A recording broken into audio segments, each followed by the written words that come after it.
na mbụ anyị na-ekele ndị nke nyaha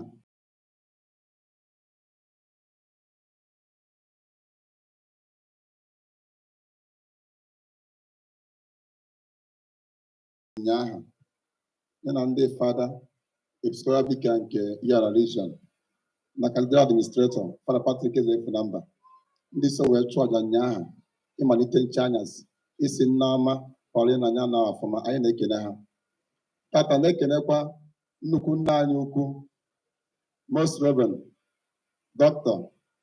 Jonas Benson Okoye, Vocal Bishop nke Nnewi Diocese, onye nke ọ gụrụ nnukwu agụụ anyị nọ ebe a taa, mana maka ihi etu ihe si wedere ya o nweghị ike o wesite anyị ka anyị nọchite anya ya. Anyị chọburu ka nna anyị ukwu Most Reverend Hilary Paul Ọdịchukwu Okeke ka ọ bịa bịa o kwere na anyị ga-abịa, maka ihi na o nwere ka osisi wee dị na ngwụcha Disemba ahụ ya chenji ya o wee naba Germany maka ahụ adọ ya.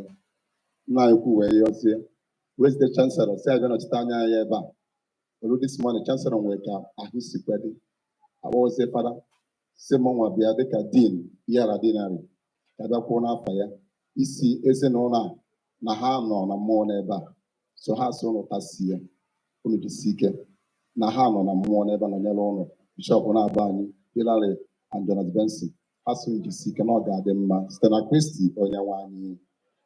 Wekenezie ndị fada nọ na ọtọ isi emume Very Reverend Father Dr. Ifeanyi Chukwu Emejuru, onye nke anyị ma ọfụma, nwaanyị nwoke all the way from Germany. Ka ife a na-asị na fada anyị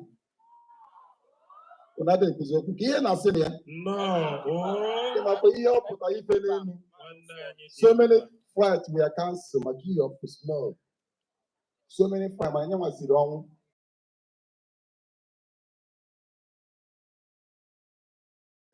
Ọ ga-adịrị gị mma site na Kristi onye nwe.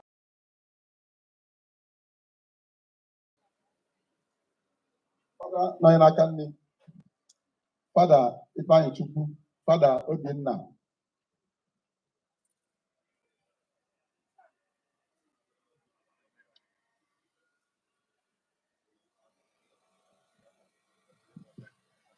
Fada Obinna Anthony Mmadụbugwu CTSP fada anyị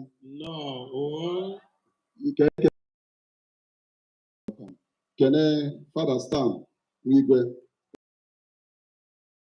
CTSP fada anyị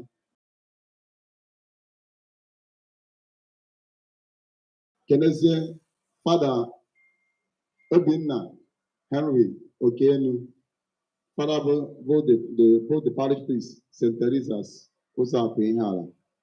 Ọbịa n'afọ ndị Night of St. John, Night of St. Morumba dịka chaplain ha maka nnukwu ọgọ unu nwere n'ebe a sa UGWUMBA.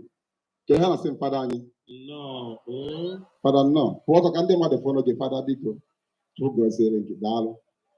Kene Fada Paul Umike, parish priest St. Benedict Iseke Okija. Ka ya asị fada anyị nnọọ fada. Kenezie Fada Sipwell Nsekwe, ọ na-arụ ọrụ na St. Joseph Parish Akwa Ihiala. Ka ife a na-asị na ya nnọọ fada. Kenezie